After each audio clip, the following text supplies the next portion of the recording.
নাহমাদুহু ওয়া নুসাল্লি আলা রাসূলিহিল কারীম, আম্মা বা'দ। পবিত্র কোরআন ও হাদিস নরনারীর যাবতীয় অনুভূতি ও প্রেরণার প্রতি লক্ষ্য রাখিয়া উভয় শ্রেণীকে এমন কিছু দায়িত্ব কর্তব্য বাতলাইয়া দিয়াছে, যাহা অনুসরণ করিয়া চলিলে মানুষের পারিবারিক জীবন সুখময় হওয়া অবশ্যম্ভাবী।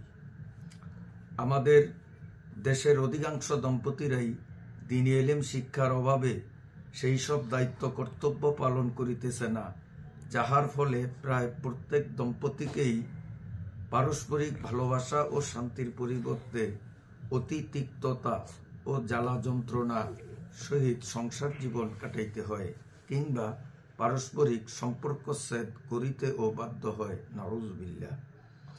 তাই দীর্ঘদিন ধরিয়া আমার মনের ইচ্ছা ছিল যে কি করিয়া আমাদের দেশের দম্পতিদেরকে তাহাদের একান্ত পালনীয় দায়িত্ব কর্তব্য সম্পর্কে অবহিত করিয়া পারস্পরিক তিক্ততা ও মর্মপীড়া ভালোবাসা ও প্রশান্তিতে রূপান্তরিত হইয়া যাওয়ার সহায়তা করিতে পারি।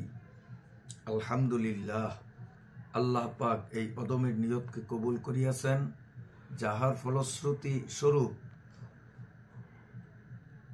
স্বামী স্ত্রীর জন্য চমৎকার উপদেশবাণী নামক একটি বই আমি রচনা করি।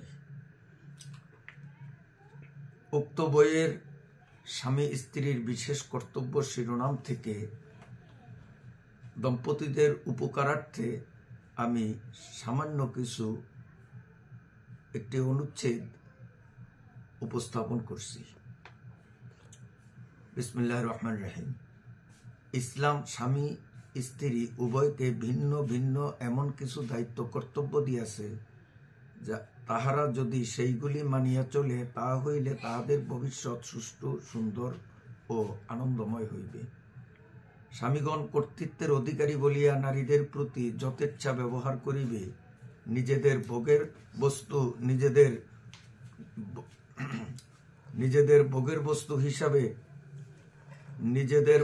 বস্তু হিসাবে কেবল তাহাদিগকে ব্যবহারই করিবে, অথচ তাহাদের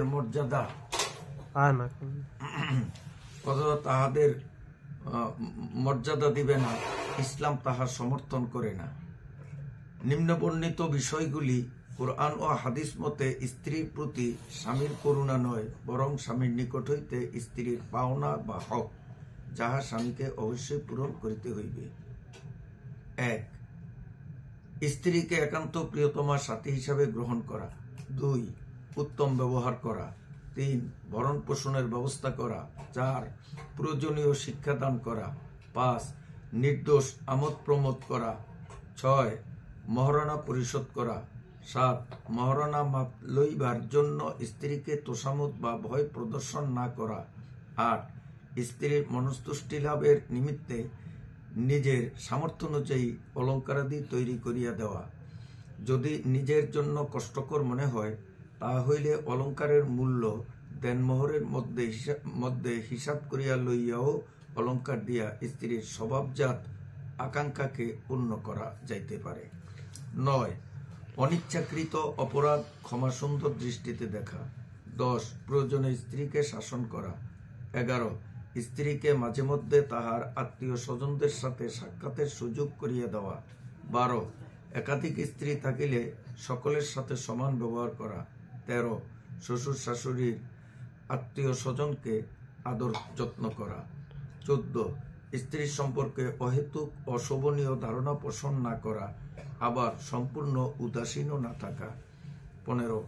স্ত্রীর ভালো ও প্রশংসনীয় কাজকর্মের প্রশংসা করা। 16.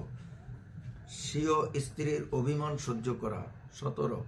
স্ত্রী যদি শিক্ষিতা হয়, তাহা হইলে তাহাকে ধর্মীয় কিতাবাদি এবং আদর্শিক বইপত্র পড়িতে দেওয়া, নোবেল, নাটক, উপন্যাস কিংবা চরিত্র বিধ্বংসী বইপত্র কশ্চিনকালেও হাতে দেওয়া উচিত হইবে না। 18. নিয়ম মাফিক স্ত্রীর সাথে সহবাস করা। 19. যৌতুকের জন্য স্ত্রীর উপর চাপ প্রয়োগ না করা। সম্মানিত ভিউয়ার্স, আমার এই বইটিতে দাম্পত্য জীবনকে সুখী ও সমৃদ্ধশীল করার লক্ষ্যে অত্যন্ত গুরুত্বপূর্ণ ও বাস্তবধর্মী এবং ফলপ্রসূ উপদেশমূলক কোরআন ও হাদিস থেকে অনেক গুরুত্বপূর্ণ আলোচনা আমি সংকলন করেছি। আশা করি আমার এই কিতাবটি পাঠে দাম্পত্য জীবনে আমূল পরিবর্তন আসবে। আল্লাহ তাআলা আমাদের সকলের দাম্পত্য জীবনে সুখ সমৃদ্ধি নসিব করুন। এই বলে আজকের মতো আলোচনা এখানে শেষ করলাম। আলহামদুলিল্লাহি রাব্বিল আলামিন।